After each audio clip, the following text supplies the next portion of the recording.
Sou o professor Cícero Sabino, estou falando aqui de Rio Branco, Acre, nessa live organizada pela Associação Brasileira de Direito Civil, ao qual eu sou filiado, também em parceria com a Notorium Jurídico. Né? Gostaria de cumprimentar aí a todos que estão entrando na sala, dizer do prazer que foi receber o convite do meu amigo Rodolfo Sampaio para fazer essa live, né? E fui presenteado em trocar aqui uma ideia com o professor Daniel Bevenuti, lá de Manaus, né? Então teremos aqui uma live totalmente nortista, né? Manaus e Acre reunidos aqui para falar um pouco sobre as consequências jurídicas desse enorme movimento decorrente da Covid-19, né? Isso vem trazendo uma série de repercussões jurídicas, né? E agora precisamos aí trocar ideias, e essa é a oportunidade ideal para a gente falar um pouco aí sobre, especificamente, né, no que nos foi atribuído, falar um pouco do direito de personalidade, medidas coercitivas e os prazos processuais durante o período da Covid. Já estamos aqui recebendo na sala, já aceitamos aí, e a gente começa aí a trocar uma ideia. Só um momento. Professor Daniel. Querido professor, tudo certo? Tudo jóia, graças a Deus. Bem-vindo a todos aí, é um prazer enorme estar aqui com vocês. Muito obrigado ao Rodolfo, muito obrigado à Associação Brasileira de Direito Civil, ao senhor pela oportunidade.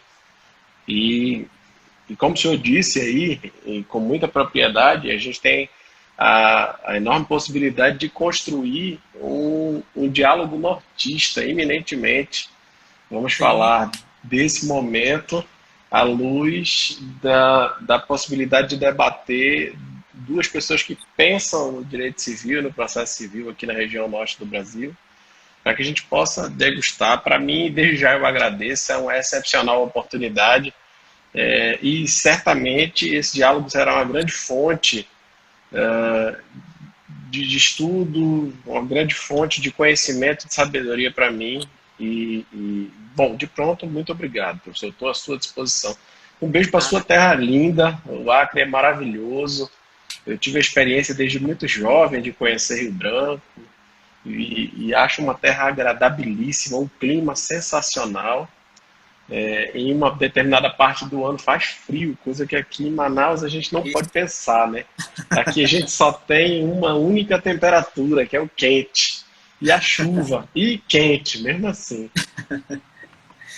Rio Branco realmente é uma bela cidade. Eu sou Rio Branco de coração, sou cearense, né? E em relação a Manaus também é uma ótima cidade. Quente. Rapaz, então deu certinho, porque eu sou paraibano e de nascimento e amazonense de coração. Então aí o povo do Nordeste auxiliando, contribuindo aí com essa região norte que é tão maravilhosa, não é, professor? Registrar a entrada de vários amigos aí, ex-alunos, colegas de profissão. O professor Marcos Paulo está na sala, a doutora Cláudia Sabino, minha esposa, que é conselheira federal aqui pela OAB do Acre. Que legal. Participando da live. E queria fazer um agradecimento, né, uma lembrança ao professor Roger Aguiar, o nosso presidente da Academia Brasileira, ao Rodolfo Sampaio, né, amigo de longa data, e a professora Rose Giacomin, né, são os responsáveis aí por nos colocarem juntos aqui hoje, conversando um pouco sobre direito. Que legal. Bom, a gente tem uma temática interessantíssima a abordar: direitos de personalidade, medidas coercitivas e prazos processuais, né, em face da pandemia. E é interessante porque já foi muito dito, é algo que está sendo muito debatido nas lives, principalmente, a forma pela qual esse fenômeno da Covid-19 ela atingiu o mundo jurídico, né? É uma doença que nos impõe um isolamento social, e isso, quando passou a repercutir junto aos órgãos que atuam com o Poder Judiciário e o próprio Poder Judiciário, isso começou a nos trazer uma série de consequências no âmbito dos nossos processos, né? E óbvio que a Covid ela afetou a vida do cidadão brasileiro em todas as suas dimensões. Nesse cenário, a nossa economia fortemente afetada, o que impôs o poder público implementar uma série de medidas, né? E essas medidas trouxeram repercussões em diversas searas, né?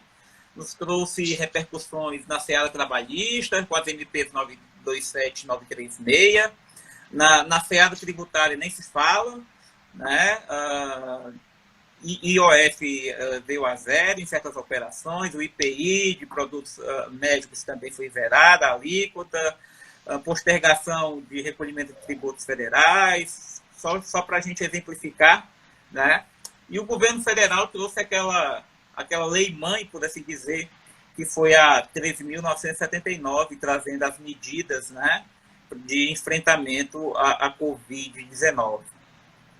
E aí a gente, né, eu queria já ouvir do senhor, professor, o que você acha acerca das medidas trazidas pelo Poder Público Federal. Isso acabou sendo replicado, de uma certa forma, nos estados e municípios, né?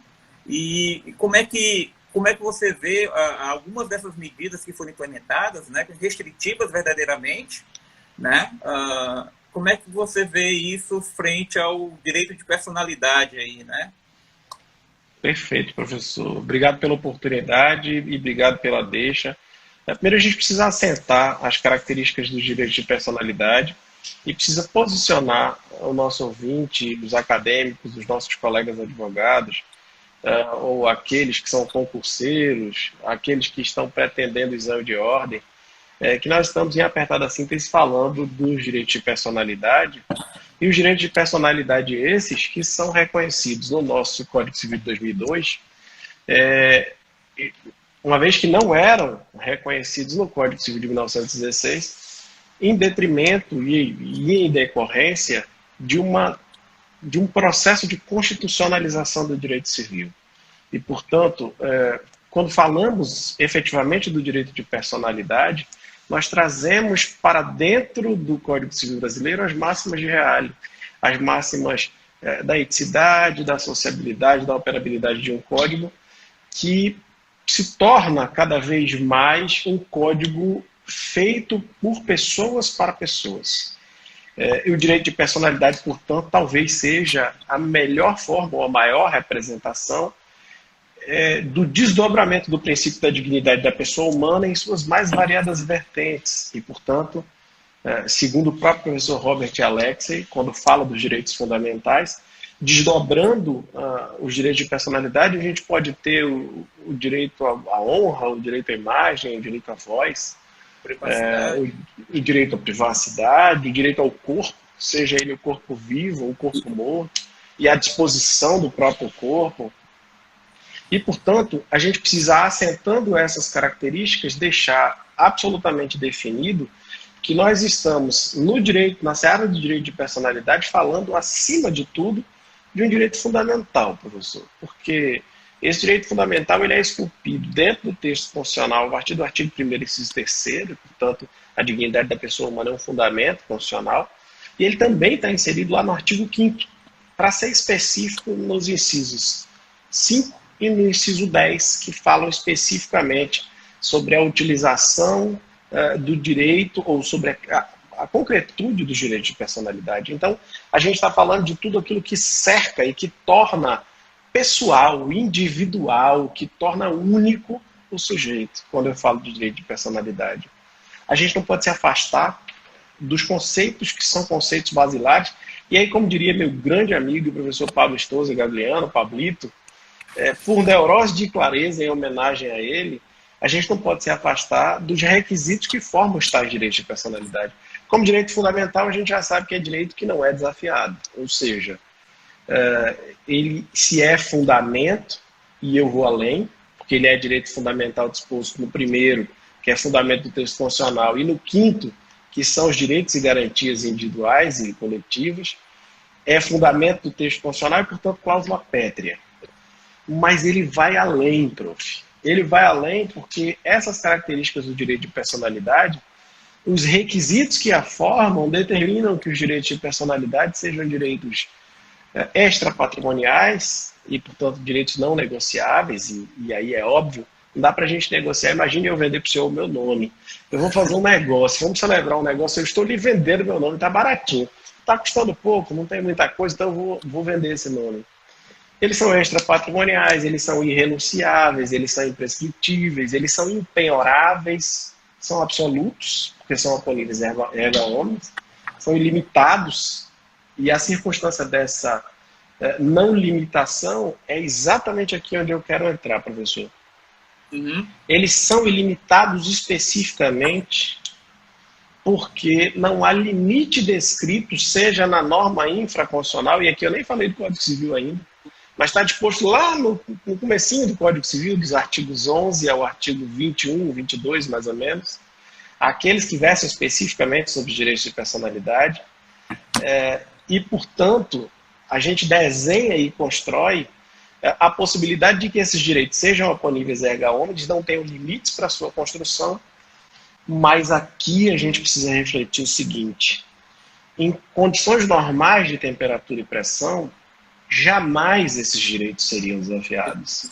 Em nenhuma circunstância nós poderíamos encontrar qualquer espécie de debate que cerceasse esses direitos de personalidade, porque eles tornam o senhor quem o senhor é, eu quem eu sou, e todos os nossos colegas que nos assistem, indivíduos únicos, como eles são.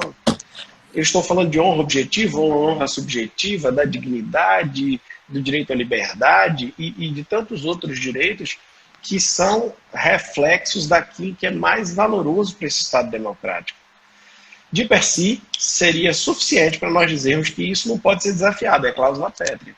E nós sabemos lá no artigo 60, parágrafo 4º, que não será objeto de lei emenda tendente a abolir de tudo aquilo que está descrito lá, e dentro do que está descrito está a dignidade da pessoa humana como corolário do texto constitucional e os direitos fundamentais. Entretanto, prof, eu entendo que nesse momento o que tem ocorrido no nosso país tem sido medida excepcional. E essas tais medidas excepcionalíssimas, em que pese o respeito que eu tenho aos que pensam em contrário, essas medidas, mesmo que excepcionalíssimas e mesmo que flexibilizem temporariamente os direitos de personalidade, elas fazem necessárias. O senhor disse muito bem que nós passamos por um fato perturbador. Eu posso dizer para o senhor números aqui do Amazonas. Hoje nós temos, o primeiro caso aparece no dia 13 de março de 2020, hoje, dia 28, nós temos mais de 350 pessoas que se foram, que partiram, e mais de 4.000 pessoas contaminadas. Portanto, a necessidade de um distanciamento social se faz em decorrência de única forma. Afinal de contas, a gente não tem remédio, a gente não tem vacina.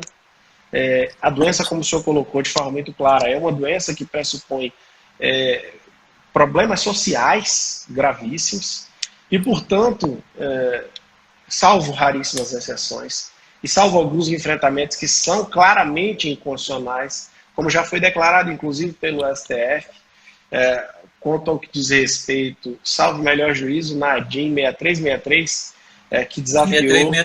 que desafiou agora a medida provisória 936, sobretudo no seu artigo 7, e havia sido concedido em sede decisão monocrática pelo ministro Lewandowski a possibilidade de que houvesse a necessidade de ratificação dos sindicatos para a homologação dos acordos que são construídos. Então, salvo raríssimas exceções, e assim, óbvio que em uma circunstância como essa, você tem alguma espécie de ataque, e de ataque aos próprios direitos constitucionais, eu entendo, professor, assim como entendeu o STF, que mesmo os direitos de personalidade, mesmo esses direitos cujas barreiras são intransponíveis, nesse momento eles se tornam de possível flexibilização.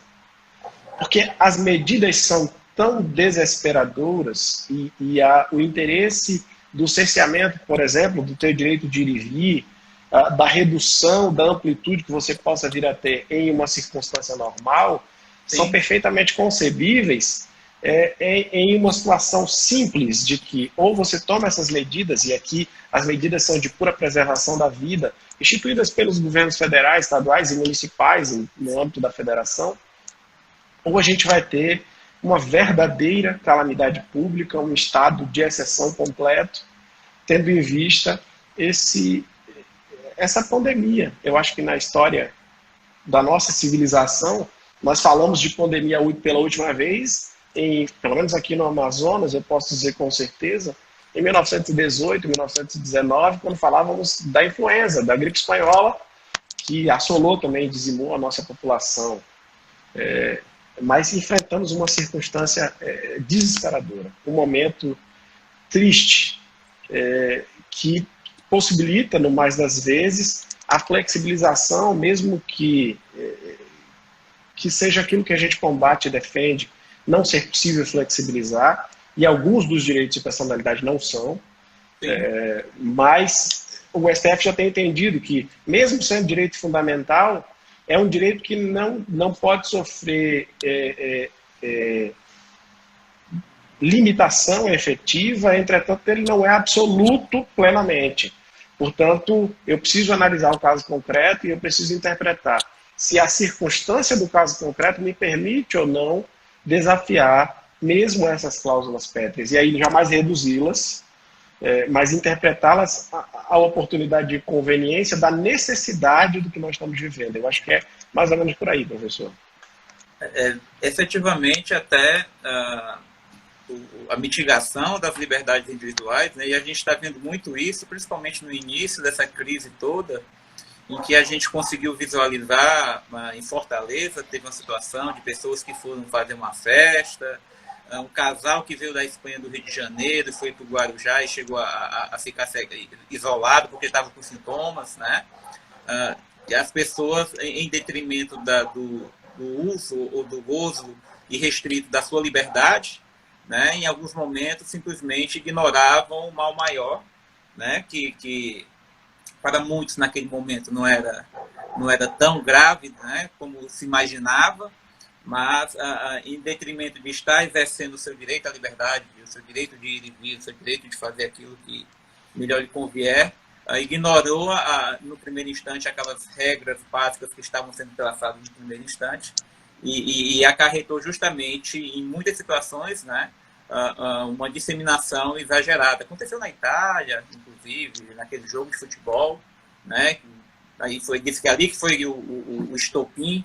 Foi o grande problema da Itália, né? Foi o grande problema. E veja, professor, em que as pessoas não estavam levando em consideração o bem maior da coletividade. Né? Na verdade, a gente não consegue perceber, e esse é o momento que exacerba o individualismo social. A gente não consegue perceber e interpretar a circunstância com dados concretos, dados claros. Veja, a existência do vírus é um fato concreto. Não se pode trabalhar com qualquer espécie de hipótese que sugira a inexistência. E aí, aqui a gente faz... Eu tenho dois contrapontos para fazer que são bastante interessantes. Dada a minha ignorância de cabra lá da Paraíba, certa feita minha esposa pediu que eu fizesse acupuntura, e eu fui até o acupunturista muitos anos atrás, e quando cheguei ao acupunturista, já cheguei com aquele jeito nordestino de ser, dizendo: macho, é o seguinte, eu nem acredito muito nesse teu negócio de acupuntura não. E a resposta me foi absolutamente didática. O médico, com muita gentileza, disse: meu jovem, não é necessário que haja uma crença. Acreditando ou não acreditando, a acupuntura é feita inclusive em cavalos e cura. Então, daí você retira ou extrai que existem dados concretos e objetivos que não podem ser desprezados. O vírus existe. E das posturas que nós podemos adotar diante da existência desse vírus, duas delas são as mais rechaçadas, que é a negativa completa. Não, o vírus não existe, eu vou usar os meus direitos e garantias individuais e, portanto, os meus direitos de personalidade, exercê-los de forma plena e dane-se o mundo. ou eu vou me desesperar, eu vou ficar enlouquecido porque o mundo vai acabar, todo mundo vai morrer, então eu vou endoidar. Nos dois casos, a gente não consegue resolver o problema. E ao contrário, a gente agrava o problema. Aqui no Amazonas, nós enfrentamos esse problema de forma muito grave, exatamente porque parcela da população não tem encarado o dado objetivo e tem tentado, a todo custo, exercer os seus direitos e garantias individuais e, sobretudo, o exercício do ir e vir, e, sobretudo, o direito ao trabalho, que também é direito fundamental, e pretende trabalhar de qualquer forma. E, em alguns casos, professor, eu respeito muito, porque são pessoas... Isolamento social, e essa doença traz para nós, ele escarna aquilo que a nossa sociedade já tem de mais vil, que é exatamente essa discrepância social. Talvez para nós seja fácil nós dizermos, fique em casa, mas para aquele que vive trabalhando como trabalhador informal, como esquecido social, seja muito mais complicado. E aí eu os respeito absolutamente. Mas há aqueles outros que são simplesmente teimosos, que ignoram o fato de que é uma doença grave, que se prolifera de forma quase que imediata e que contamina todos, levando hoje, o dado é assustador, mais de 200 mil pessoas no planeta Terra a óbito. Então, é necessário que haja um freio nessa circunstância. Deixa me dar só um minutinho, professor, para eu corrigir um mal da televisão. Tranquilo. Enquanto o professor Daniel sai, voltei. Resolveu. Eu concordo plenamente com tudo que foi tão bem dito por você, professor, e fico muito preocupado porque, como você bem disse, está efetivamente escancarada, né, a discrepância social no nosso país. E aquele cidadão que ele precisa sair de casa porque no final do dia ele tem que trazer o pão, ele tem que trazer o leite, ele tem que trazer alguma coisa para alimentar a família. Esse efetivamente acaba precisando trabalhar. E a gente vendo as ações do governo federal, né, falando um pouco ainda de medidas de coerção, a gente vê ali a possibilidade, né, por exemplo, na 13979, da separação das pessoas, do tratamento médico, né? Outro dia até estavam me perguntando, mas e o artigo 15 do Código Civil, né, dos tratamentos compulsórios, né, que não poderia? Mas efetivamente há uma necessidade da gente preservar a coletividade e não sei, agora não me recordo quem foi que mencionou isso recentemente num artigo que escreveu, mas falou sobre a questão da solidariedade, se sobrepujar, inclusive, a individualidade, né? De que aí, por sermos aí uma república livre, justa e solidária, a solidariedade enquanto princípio, ali está ali no artigo 1º da Constituição, ela precisa também ser observada nesse cenário de exceção que a gente se encontra atualmente, né? Professor, o senhor foi perfeito. Eu acho que as colocações nesse sentido, inclusive, elas suspendem a eficácia de uma norma recente. A Lei de Liberdade Econômica acaba de entrar em vigor no Brasil e ela atingiria diretamente a solidariedade ou a função social das relações obrigacionais. Mas veja, o impacto do Covid é tão grande que ela põe essa norma, que hoje é válida e vigente, em suspensão. E o senhor abordou o tema que é perfeito. Esse impacto está suspenso em decorrência da necessidade da solidariedade. O direito do eu, nesse momento, que é um direito que precisa ser preservado, e, portanto, aqui estamos falando da personalidade, o eu posso, a meu nome, a minha imagem, o meu corpo, a minha voz, o meu direito de me exibir, o meu direito de me apresentar, ele precisa ser colocado temporariamente em salvaguarda, e precisa ser trazido o direito do nós, a coletividade precisa ser respeitada, porque em que pese que o senhor seja jovem e que tenha um histórico de atleta, o senhor não pode levar, ou ser vetor dessa doença para as pessoas mais fragilizadas, para aquelas pessoas que podem sofrer a versão mais trágica desse mal. E, portanto, há um grande discurso e um eco para nós que pensamos o direito civil, que pensamos o processo civil, há um grande discurso patrimonialista. Mas talvez esse momento, e aqui eu me filio muito mais à corrente não positivista direta do direito civil, mas a corrente em que aceita os princípios constitucionais como norteadores do direito civil, há, nesse momento, um segundo escárnio, que é a de responsabilizar a sociedade, ou melhor, o recado dado pela sociedade é: talvez a economia, de fato, valha um pouco mais do que as vidas humanas. Porque quando eu luto para que o comércio seja aberto, que as pessoas possam trabalhar, por mais que esse discurso seja lindo, e por mais que esse discurso seja um discurso absolutamente necessário, eu não posso esquecer que, quando eu faço isso, eu estou escolhendo, a partir da base do utilitarismo lá de Michael Sandel, quem que eu vou matar. Porque é um dado concreto, essas pessoas podem morrer. Então, será que essa é a melhor medida? E isso, efetivamente, é o ponto que podemos chegar, como já se chegou em vários países do mundo, né? Quem vai viver e quem vai morrer. Né? Concordo plenamente com isso. Inclusive, a própria lei, né, a 13979, ela foi alterada no dia 20, agora pela MP 926, inclusive com uma vedação excepcional e temporária, tanto por rodovia, portos e aeroportos, né, de entradas e saídas do país, né, e a locomoção interestadual, intermunicipal. Né, inclusive prorrogada hoje, professor. Prorrogada hoje, em uma medida dura e séria da presidência da República. O presidente Jair Messias Bolsonaro, ele prorroga por mais 30 dias, vai até, salvo o melhor juízo, 31 de maio, a proibição de entrada de estrangeiros no país, exatamente na tentativa de conter um pouco aquilo que está acontecendo, porque nós achatamos a curva e o desesperador estamos diante de um inimigo silencioso. Esse inimigo silencioso, ele mostrou aquilo que a gente tinha de pior, socialmente falando, e ele abala as nossas estruturas e os valores que nós conduzíamos, a nossa economia, a nossa política, e nos coloca um pouco em xeque. E aí nós, civilistas, que sempre olhamos para os personagens do direito civil, o contratante, o empresário, a família, esses personagens acabam se fragilizando completamente. E aí você verifica nesse momento as pessoas reunidas em família, no seu núcleo duro, mas enfrentando seríssimos problemas de convivência familiar. E aí a gente tem um outro choque. A gente passa a vida inteira dizendo: a minha família, eu preciso preservar a família, a qualidade de vida, e agora a gente se encontra interno, dentro de casa, tendo que conviver com a família, e sem saber lidar com as nuances do que é ser família 24 horas por dia.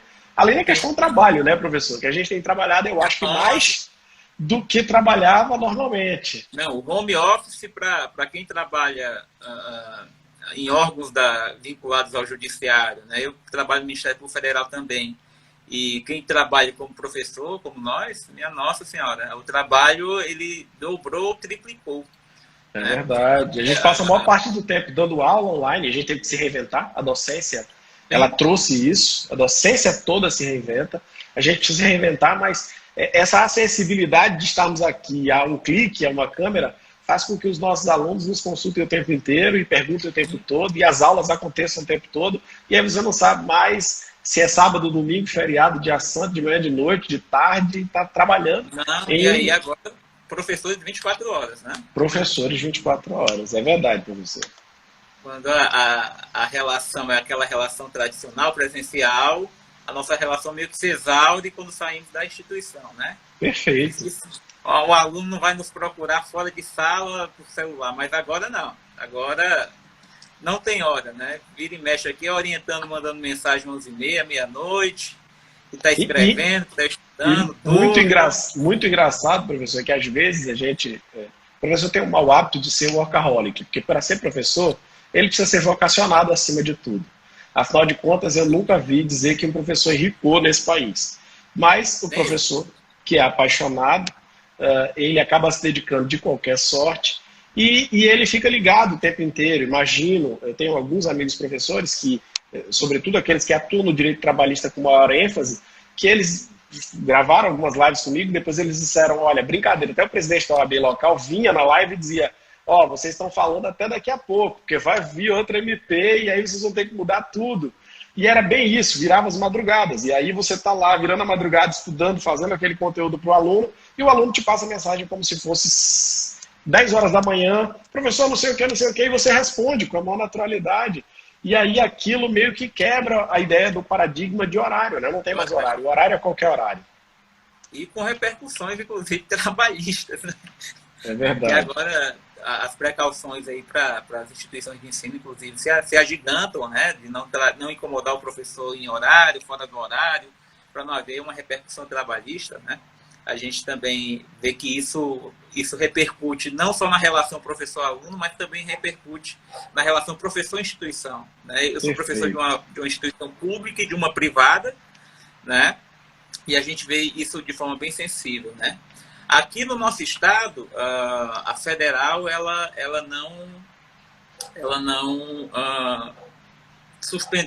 suspendeu as aulas e ela não trocou as aulas presenciais por aulas virtuais, né? As particulares, de uma forma geral, fizeram isso, né? O salvo melhor juízo foi o professor da Estadual do Amazonas, né? Sou também, sou da Estadual, sou de algumas universidades privadas. A Estadual está com as aulas suspensas, com uma expectativa de retorno, entretanto, depende muito diretamente de tudo que está acontecendo no país. Provavelmente, a Estadual retorna no segundo semestre. Já a Federal daqui anulou o ano. Ela cancelou o ano de 2020 e retorna só o ano que vem. Ao passo que as particulares, elas permanecem, em sua grande maioria, utilizando aqueles critérios que são critérios que o MEC ou os Conselhos Estaduais de Educação permitem, que elas tenham uma parte da carga horária do curso de Direitos que seja feita online, inclusive com algumas autorizações do MEC para expedir as aulas pelas várias ferramentas, né? Houve expedição lá em março ainda, né, de resoluções do Ministério da Educação, autorizando a substituição com uma série de critérios, né? As instituições elas devem comunicar a cada 15 dias as atividades que estão sendo desenvolvidas. Isso leva nos demanda uma grande atividade, né? Uma grande demanda adicional de trabalho, porque além de termos que ministrar nossas aulas, de nos familiarizarmos com as plataformas digitais. Muitos dos colegas nunca tinham trabalhado, né, fazendo lives no Instagram ou utilizando o Microsoft Teams ou o Zoom, né, exatamente, utilizadas. Além disso, ainda tem que relatar, e esse relatório vai para a coordenação. Eu, inclusive, estou coordenador do curso de Direito aqui, então vem para mim, eu faço a consolidação desse relatório. Isso, meu Deus do céu, não é uma coisa de Deus ser coordenador, né? Coordenador acaba sendo um retrabalho absoluto e acaba tomando todo tipo de pressão, porque tem que resolver as questões administrativas, as questões com a diretoria, os problemas dos alunos, os problemas dos professores. O coordenador vai para o céu direto. Deus quiser. E tudo isso acaba repercutindo nesse aumento de carga de trabalho, né? Seguramente. No primeiro instante, as pessoas estavam levando, e voltando naquela questão de não ter essa dimensão perfeita no início de tudo, né? Não tinha uma percepção, né, de que essas suspensões que órgãos públicos e instituições privadas começaram a fazer de atividades presenciais, né, para muitos ali era um aviso de férias, fora de hora, né? Infelizmente. Não respeitando a doença, não respeitando as consequências que poderiam vir, muitas vezes até porque não se tinha a perfeita noção disso, né? Não, então eu vou aproveitar que eu estou em teletrabalho, eu vou viajar e vou fazer meu teletrabalho de lá, né? E hoje a gente está vendo que não é bem isso. Hoje a gente, de fato, fica em casa, o tempo não é pouco o que sobra para a gente, né? Porque você trabalha aí na administração pública estadual, eu aqui na federal, os dois professores, a gente sabe que não sobra tempo para fazer uma atividade particular ou algo assim com a família, né? Às vezes até você tem a noite para tentar interagir com a família, né? Fazer alguma coisa com os filhos, com a esposa, mas hoje a gente está numa realidade bem diferente do que a gente viu bem no começo. Né? Na verdade, eu queria registrar, inclusive, nessa live, professor, que eu sou explorado, inclusive, em casa, porque eu tenho uma filha que que tem 17 anos e que é aluna lá da estadual também, e ela estuda Direito e Economia. Então, sempre que ela cruza comigo, agora, eu ia começar a live, ela diz, pai, dava para tu conversar comigo aqui? Se eu estou entendendo isso, eu disse, é exploração, é aula em tudo que é canto, toda hora. Então, eu estou sendo explorado. Mas faz parte do jogo, né, professor? É verdade. Agora, vamos lá.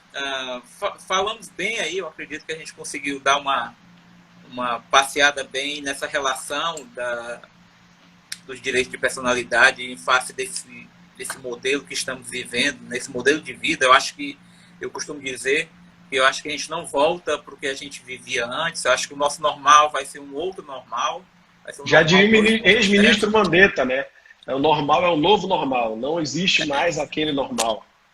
Normal, o que a gente vivia, o jeito que a gente, enfim, se relacionava, vai mudar muito, penso eu. Né? Devemos isso, né? Porque não é possível que não consigamos evoluir após o que a gente está passando aqui. Eu acredito que a gente vai ter novas relações, novas formas de ver a vida, novas formas de ver as relações entre, enfim, de trabalho, as relações de amizade, de tudo, né? Mas eu queria falar agora um pouco sobre a repercussão disso, né? Sobretudo nas resoluções do Conselho Nacional de Justiça, mas fazer um apanhado aqui, um breve histórico. Eu acredito que o senhor tenha vivido isso aí no Amazonas, aí em Manaus, que foi justamente essa incerteza que a gente teve ali no comecinho de março, né? Alguns tribunais, seja de justiça, seja os tribunais regionais federais ou os do trabalho também, os TRTs, eles ali, por volta dia 9, dia 8 de março, mais ou menos no começo de março, alguns desses órgãos já começaram a fazer resoluções, já antevendo isso, já antevendo a necessidade de suspender as atividades presenciais. Alguns órgãos do judiciário já começaram a fazer isso de forma espontânea antes do CNJ agir, né? Instituições como o Ministério Público Federal, isso já um pouco mais à frente. Eu acho que o Ministério Público Federal houve um ato do Procurador-Geral no dia 12, se eu não me engano, de março, e aí as procuradorias nos estados começaram a editar no dia seguinte portarias específicas. Aqui no Acre, a gente começou o teletrabalho no dia 16, numa segunda-feira, eu lembro bem disso, com a segunda-feira, né? E o que a gente tinha naquele cenário, falando aqui, pegando o nosso exemplo aqui, a nossa experiência aqui no Acre, foi que a gente tinha a Justiça Federal com as atividades suspensas já, a gente tinha audiências ocorrendo normalmente no Tribunal de Justiça, audiências ocorrendo normalmente no Tribunal Regional do Trabalho, né? Nesse período aí cinzento, e isso acabou que trouxe uma série de incertezas, né? O jurisdicionado, né? Eu vou perder o direito, não vou perder, tenho que ir para a audiência, não tenho que ir para a audiência. O advogado, onde é que está suspenso, onde é que não está suspenso, o que é que eu faço, né? E aí sobreveio, no dia 20 de março, a resolução 313, né? Dia 19, na verdade, né? Publicada no dia 20. A resolução do CNJ 313. Né, que trouxe justamente a implementação de uma uniformidade. Eu acho que isso foi acertado, né, porque eu acredito que essa celeuma no âmbito do Poder Judiciário, isso aconteceu em todo o país. Inclusive, né? Nós vivíamos aqui, professor, já lhe pegando um gancho aí, com uma circunstância que o Tribunal de Justiça do Estado do Amazonas havia dito uma coisa, e aí veio a resolução 313 CNJ e disse outra, porque o TRT estava fazendo uma outra coisa. Então, a cada um seguindo para um caminho, o CNJ veio e disse, não, suspende, para tudo até o dia 30 de abril, suspendam os prazos de forma geral, sobretudo do processo eletrônico. E aí, depois, mais à frente, vem o STJ, já sinalizando o que seria a possibilidade de abertura, que depois foi adotado pelo próprio CNJ, né, professor? Sim, sim. E aí essas medidas que foram traçadas no CNJ, embora eu não tenha percebido na 313, né, a invocação do motivo de força maior, isso veio na 314, na sequência, né? Mas na 313 eles não invocaram o motivo de força maior para a suspensão, que me parece que está mais do que configurado, né? Mas trouxeram uma série de restrições, né? Definiram o que seriam serviços essenciais, definiram uma sistemática a priorística de atendimento não presencial de advogado, de partes, né? Quando for o caso. Mantiveram ali as intimações, as publicações em geral se movimentando. Acho que isso de alguma forma nos trouxe desespero e de certa forma insegurança, porque você imagina, a produtividade cresceu absurdamente. Afinal de contas, eles não tinham mais as demandas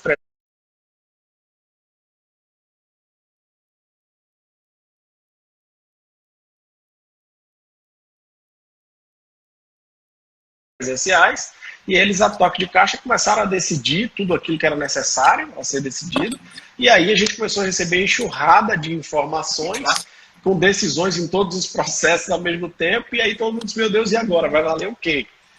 Mas entendo que tenha sido extremamente interessante, extremamente salutar, e acho que nesse momento, professor, uma das grandes marcas desse novo que nós viveremos, no pós-pandemia, ou na baixa do ápice da pandemia, fica a possibilidade do teletrabalho. Inclusive como sugestão aos nossos colegas magistrados, aos nossos colegas desembargadores, ao Ministério Público, às procuradorias, porque muitas vezes o jurisdicionado, o colega advogado, ele pretende ter um diálogo, conversar conosco, e por correria acaba não conseguindo, mas a possibilidade de fazer o atendimento aqui no estado do Amazonas, já a partir de agora, do próximo dia 4, já começam as audiências telepresenciais. As sustentações orais no Tribunal de Justiça já começaram aqui telepresenciais. E eu acho que essa marca é uma marca que pode ficar e é extremamente salutar. Porque o senhor imagina que os membros do MP, a magistratura de forma geral, se tira 1 horinha, 2 horinhas do dia para atender o jurisdicionado por teleconferência, nossa. Um outro exemplo daqui, professor, que é interessante e poderia, não sei como está sendo usado no Acre ainda, foi que a OAB e a Secretaria de Administração Penitenciária, imediatamente para isolar as unidades prisionais do contágio, elas criaram um parlatório virtual e a visita familiar virtual.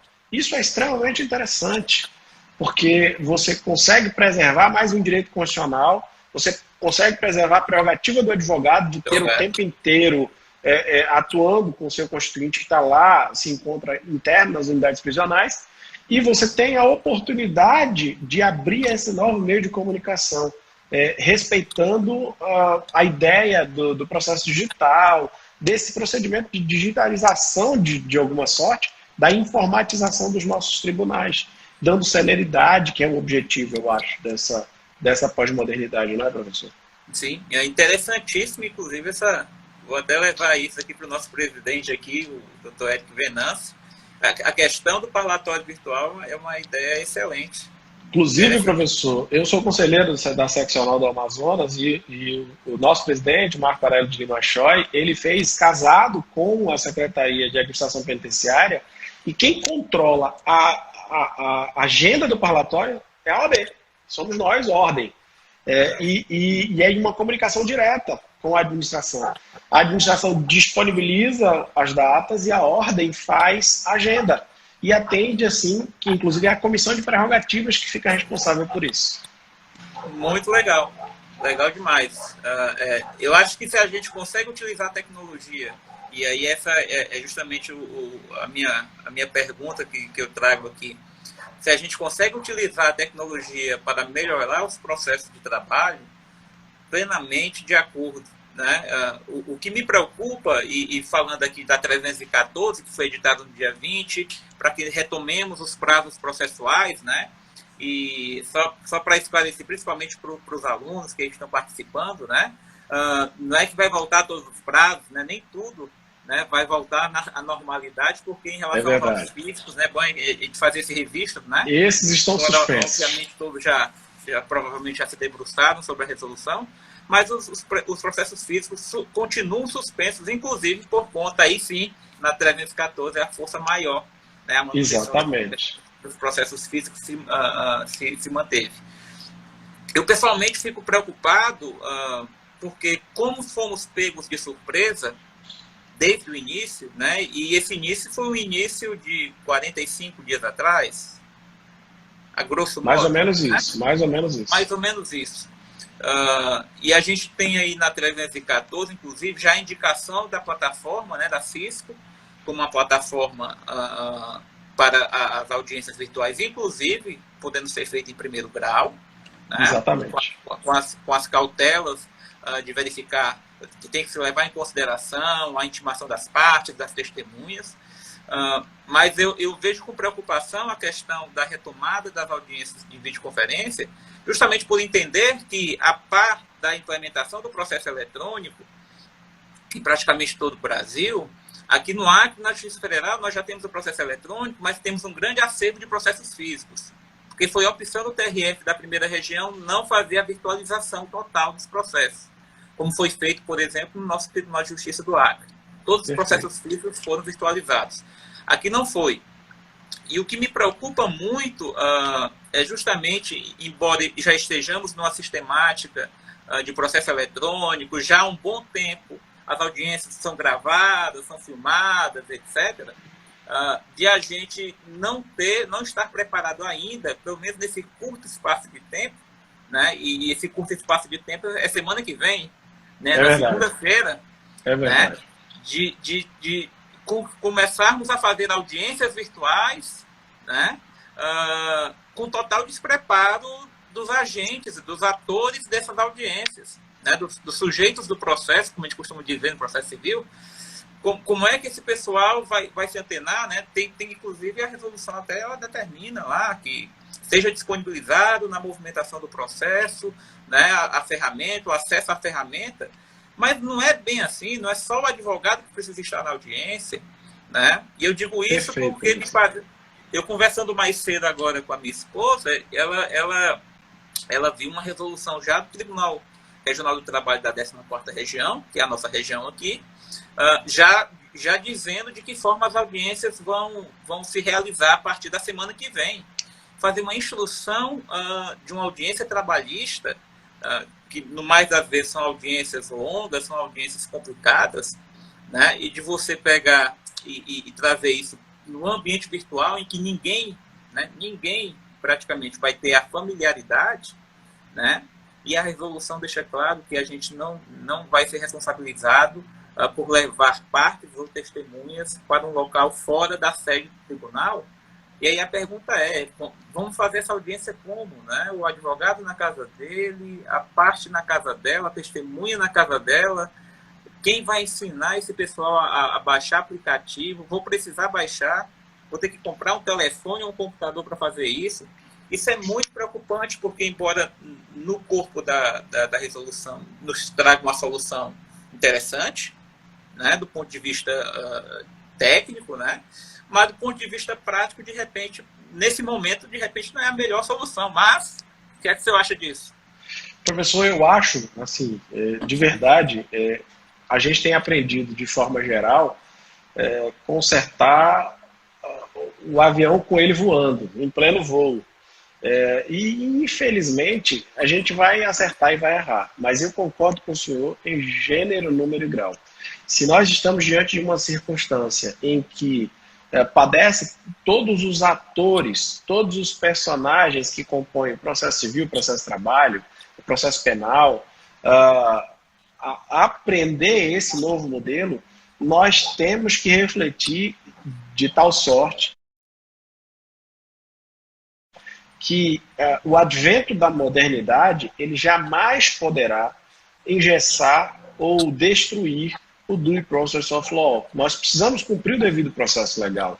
E se houver qualquer espécie de mácula, sobretudo qualquer espécie de abuso ou atentado contra o direito do constituinte, e esse atentado, infelizmente, ele é ofertado pelo Estado, porque o Estado está tentando fazer, e aí eu também entendo e respeito demais o Poder Judiciário, Ministério Público e todos os seus personagens, que são extremamente valorosos para o atingimento da justiça, assim como os advogados, defensores e afins.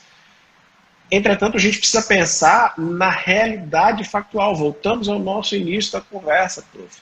Nós temos uma circunstância aqui de discrepância social, de disparidade social. Então, para nós, colegas advogados, professores de nível superior, do curso de Direito, quando implementou-se o procedimento completamente eletrônico, nós precisamos ter um novo diploma de curso superior em informática. Porque eu tinha aqui ESAGE, PROJUDE, EPROC, PJE e tantos outros sistemas para cada espécie de novo tribunal. Às vezes, para região diferente, eu tinha sistema diferente. E tinha que ter computador hábil, sistema hábil, etc. Mas paciência, são ossos do nosso ofício. Entretanto, quando você fala isso para o atendimento de toda a população, e certamente as questões de internet, elas vão variar de acordo com a fibra ótica, com a disponibilidade de internet, etc. Fica aqui uma temerosidade, fica aqui uma angústia, porque a gente não sabe do amanhã. Mas também deve ficar a mensagem de que mesmo diante da inovação, e a gente não deve ser reticente à mudança, a mudança é necessária, o senhor disse com muita clareza e com muita assertividade. A gente vai ter um novo, a gente precisa se adaptar a coisas boas desse novo. Entretanto, qualquer espécie de violação ao direito do devido processo legal dos nossos constituintes, a gente precisa ficar pronto para uma eventual nulidade, arguição de nulidade, porque me dite as regras do jogo. Enquanto eu tiver uma regra do jogo clara, e essa regra do jogo precisa ser prévia, tendo em vista que o direito, a construção do conhecimento legal, ela é sempre prospectiva, e jamais retrospectiva, eu preciso ter uma regra que me projete o futuro, mas eu preciso dar condição, porque senão eu deixo de cumprir função social. A finalidade a qual se destina acaba sendo algo que, na tentativa de ajudar, atrasa. E acaba gerando injustiça. Porque você trata todo mundo como igual e nós não somos iguais. E a gente sabe disso, né, professor? Inclusive, a Cláudia está até colocando aqui nos comentários, né, a preocupação, justamente porque nós da região norte ainda temos um diferencial, né? Quem não conhece a região norte, e começa a live na live nacional, mas quem não conhece a região norte não tem ideia da qualidade, por exemplo, né, já que a gente está falando de tecnologia, da qualidade da internet no interior, em certas cidades. A gente tem cidades aqui no estado do Acre, que são cidades com 5, 6 mil habitantes, cidades muito pequenas, com estrutura de internet altamente deficitária. Né? Como é que a gente vai conseguir fazer com que os direitos do jurisdicionado, né, falando aqui dos direitos no processo, sobretudo aqueles que estão lá no artigo 5º, são vários, como é que a gente vai conseguir dar concretude nessa realidade? Né? Eu acho sim que eu acho que é um caminho sem volta, né? Eu acho que a utilização das plataformas tecnológicas nas relações jurídicas em geral, ela veio para ficar. Se veio espontaneamente, se veio por imposição, por necessidade, é uma outra história, mas veio. Eu acho que fica. Né? O que a gente precisa trazer ou pensar, me parece, é de forma de que a gente consiga ter essa transição mínima, né? E não numa forma que o tribunal, né, a Cláudia até colocou aqui agora, o Tribunal de Justiça não vai te dar uma estrutura, né, se o cidadão não tem condições de participar da audiência. Como é que a gente vai fazer? A gente vai ficar peticionando, né, justamente vai dizer, olha, não tem condições, ele não tem internet, né, esperar uma decisão fundamentada do juiz para suspender o ato, enfim. E de qualquer sorte, professor, isso atenta contra o novo CPC. Porque o objetivo do CPC de 2015 é a celeridade processual. Encurtar um pouco esse processo. É trazer esse processo civil, que era um processo civil de 1973, idealizado numa realidade de 90 milhões de habitantes, para uma realidade de 210 milhões de habitantes. Então, se o objetivo é encurtar, se o objetivo é trazer justiça a partir de uma velocidade, quando eu crio essa ferramenta, que é uma ferramenta que, sem sombra de dúvida, vem para auxiliar, eu preciso trazer subsídios para que todos tenham acesso. Afinal de contas, o acesso à justiça é um direito de todo cidadão. Senão eu estaria sendo injusto. E aí é o Estado contribuindo para gerar espécie de justiça. E aí acaba sendo um grande problema, né, professor? E não é essa a função do Estado, né? No exercício Nem da pode. constitucional, né? Ah, ah, a celeridade, a Cláudia colocou aqui, atenta ao acesso à justiça também, né? Você acabou de falar agora aí, professor, verdadeiramente, né? Agora, fato é que os prazos retomam na segunda-feira, né? Exceto nos físicos e exceto que já vinha desde a 313 nos processos do STF da Justiça Eleitoral, que não suspendeu, né? Quais são as suas perspectivas? O que é que você acha que nós teremos pela frente nos próximos Professor, dias? eu honestamente acho... A gente vai retomar entre aspas, uma certa normalidade, falando da atuação no judiciário, ou perante o judiciário. A gente vai, dentro das possibilidades, tentar trazer de volta uma certa atividade, né, com a retomada dos prazos processuais. Qual são as suas expectativas para isso? Professor, eu honestamente acho que nós seremos ainda mais indispensáveis ao exercício da justiça. Sobretudo os advogados que atuam na área do direito civil, na área do processo civil, os advogados trabalhistas, os do direito empresarial, os do direito tributário. Essa advocacia toda está sendo chamada de pé e à ordem, porque imagine que nós temos, neste momento, uma circunstância em que o Estado para e você passa a observar quais são as prioridades. E dentre as prioridades, nós deixamos completamente de lado tributos, contratos, obrigações, inclusive com argumentos sólidos, de fortuito, força maior, de descumprimento por onerosidade excessiva e por aí vai. Mas o que vai acontecer de fato é que essas relações elas precisam se resolver. E quem vai trazer, ou pelo menos quem vai equilibrar a justiça social nessas circunstâncias, seremos nós. Nós seremos chamados pela sociedade, talvez nós e os psicólogos sejamos os mais reivindicados no pós-pandemia. Então, com a abertura, nós precisamos estar disponíveis a trazer soluções. E o recado aqui precisa ser: colega advogado, advogado recém-formado, jovem advogado, advogado antigo, se coloque disponível, se coloque pronto para auxiliar o seu constituinte. E que seja mandando uma mensagem dizendo: olha, eu estou aqui, o teu problema é meu problema, eu entendo do teu problema e eu estou aqui para te trazer a solução. Talvez esse momento seja um momento que ressignifique a advocacia, porque traz uma enorme possibilidade de que com essa abertura nós possamos reordenar as relações.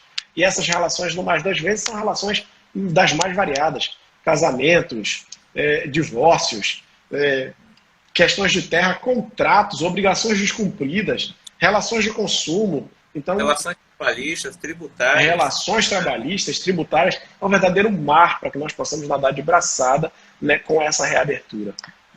Na verdade, estamos vivendo um momento, né, de oportunidades. Né? Eu acho que o momento que temos hoje, apesar de todas as vicissitudes disso tudo, né, é que a gente está vivendo um momento de oportunidade, porque estamos verdadeiramente num momento de rompimento de paradigmas, né?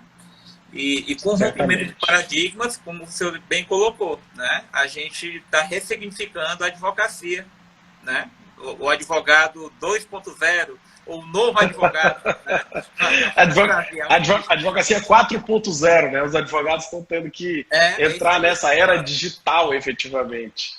Precisa, sim, de que os advogados, não só os advogados, os magistrados, os membros do Ministério Público, os procuradores, né, de Estado, município e federais, eles se antenem com o que está sendo feito, né, e para que juntos, todos juntos, né, enquanto agentes desse processo, a gente consiga chegar num novo modelo, né, de justiça, no novo modelo de como é que o processo vai andar, no novo modelo de fazer com que a jurisdição seja exercida, como aprendemos na faculdade, né, mas com a utilização de novos meios, né, porque isso não muda. A essência da garantia dos direitos do jurisdicionado é a mesma, nada mudou e provavelmente não vai mudar.